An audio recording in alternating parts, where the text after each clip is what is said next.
everybody. Yes, it's me again, that fella from Chesterfield, but you know who I am, don't you? Yes, you do.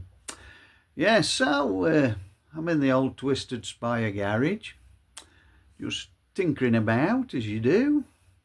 Thought we'd have a little catch up. I went out on the bike yesterday and got it absolutely filthy. Now these Guerillas, I find, are one of the easiest bikes I've had to keep clean, but it does get dirty because of the back wheel setup. It's yeah, the hugger on it isn't sufficient. It's not up to it. But yeah, I've given it a wash this morning, and yeah, I only use a cold power wash. That's all I've got. I'll just show you what I do actually. Yeah, I give it a spray, especially in the summer, and I use this stuff. Yes, elbow grease. And if you look on the back, it says it removes grease spots from fabrics, porous materials. It's good stuff, this. From kitchen surfaces, it gets grease off, and it's for cleaning oily surfaces such as engines and machinery. Well, that's an engine and it's a machine, so that's what I use. And so yeah, I give it a good squirt all over the fly screen and the headlight, especially in summer. As you know, it gets clotted in summer with insects, doesn't it? And they're very difficult to get off. So I just loosen them up with that elbow grease. Others are available, other squirts. Yes, and I give it a good squirt under the engine round there, where a lot of the muck gathers. I give it a right good spraying all around the shocker there, because that gets absolutely filthy in the back end there. And I let that soak. I put old towels under it while it's in the garage soaking. Get the missus to save the old towels. The back end, well, this was absolutely covered when I got back because of that blinking hugger that appears to do nothing. I mean, it leads to nowhere, that hugger, look. It's a bit dark in there, but yeah, it's only short. I think I might have to get one of those extensions. There's a firm called Pyramid, I think, that do extensions for it. And I also I soak my chain with it.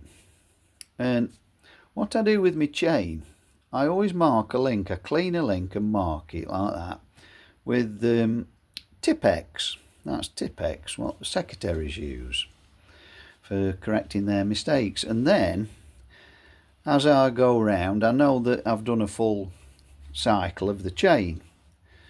And likewise, after I've pressure washed it off, not steamed it off, when I come to, I squirt it with liquid grease, my chain, you know, in a spray can.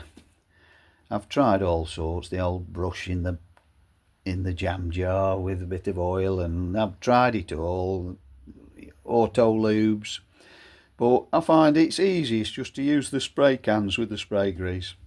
And I just rotate the wheel, keep spraying the grease all the way around until that white mark reappears. And then I'm absolutely certain when that reappears, I've covered all the chain, haven't I? Simples, eh? As them little muskrats say on the telly. Then when I bring it in, after I've washed it, I fire my little compressor up, look, hiding under the bench. I fire that up. I've piped that up so it goes up through the ceiling and it comes out down there.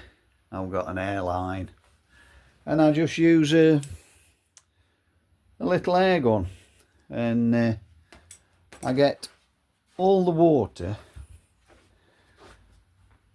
out of these Allen bolts that hold the water and the ignition switch and everything.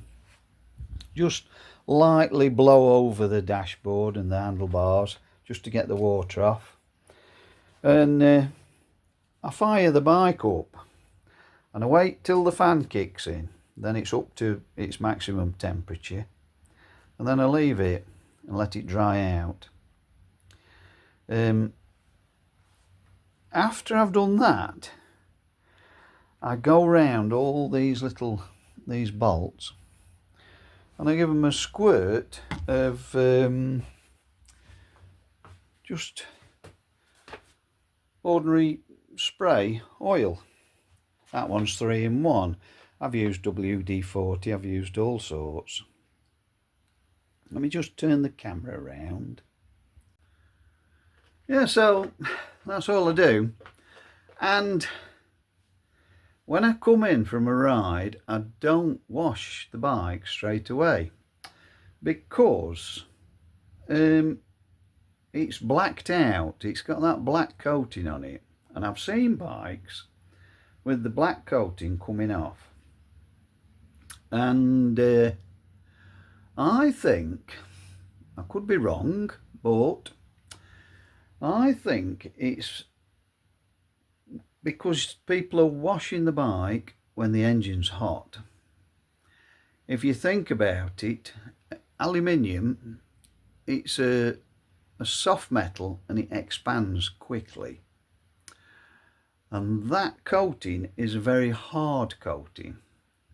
And I presume that doesn't expand and contract at the same rate. So if it's red hot, the engine, and you put cold water on it, that external skin is going to contract quickly, isn't it? Different to the aluminium. I mean, if you ask any old mechanic, he'll tell you how to get a bearing in a gearbox. I've done it myself many a time. Gudgeon pins in pistons. You warm the aluminium up, it expands a lot, aluminium. Yeah, so I think, I could be wrong, I reckon it's people whose black is coming off the engine, it's due to washing the bike when it's hot. Could be wrong, could just be a faulty batch of black coating. But that's my theory anyway, and I'm sticking to it. So I let it cool, I don't wash the bike when it's hot.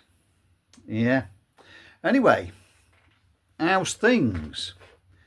Well, I say my mate's he's been absent lately because he's had his carpal tunnel done. I had mine done quite a few years back, so I know what it's like. And he's had his clutch hand done, so it's sort of disabled him a bit. But there you go, he will be back. Yeah.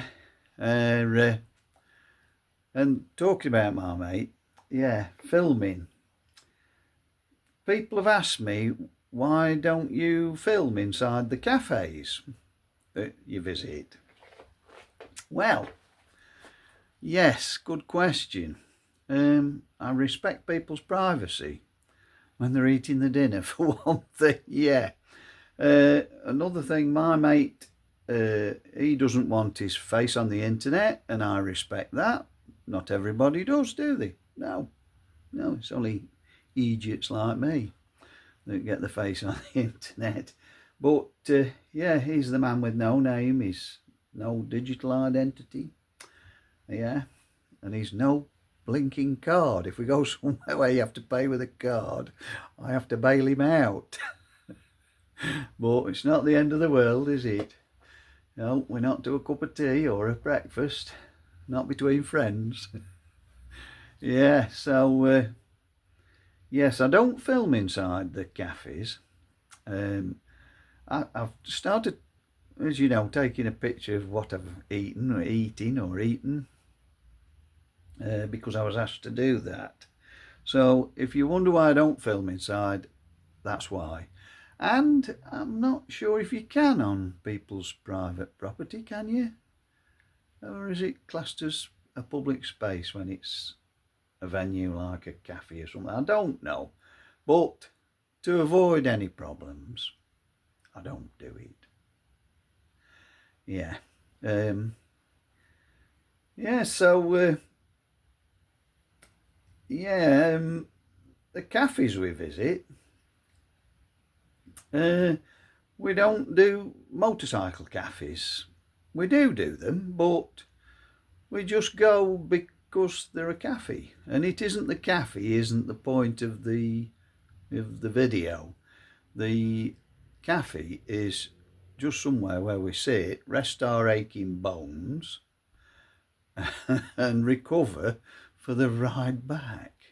Yeah, it's the ride it's all about, isn't it? Yeah, we all love the ride. I'll get back and my missus will say, "Where did you go?"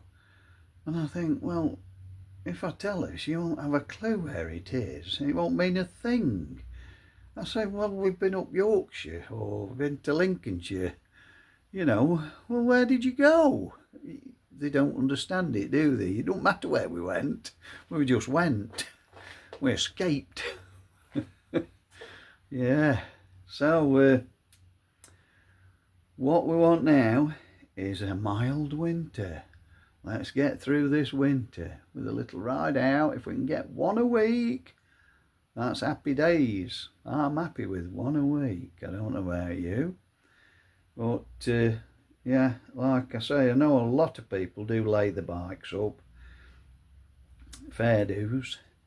But I like to keep going. Yeah. And if you wash your bike and give it a little squirt of oil and what have you. I mean, like I say, I put that spray oil on the bolts and I just clean the petrol tank and the side panels with spray furniture polish, and put a bit on me fly screen in summer to try and stop the flies sticking to it so much. And that's it. Nothing to it, is there? So, just a little chat to catch up, and hopefully I'll catch you again. Bye bye now. Ta-ta. Ta-ta.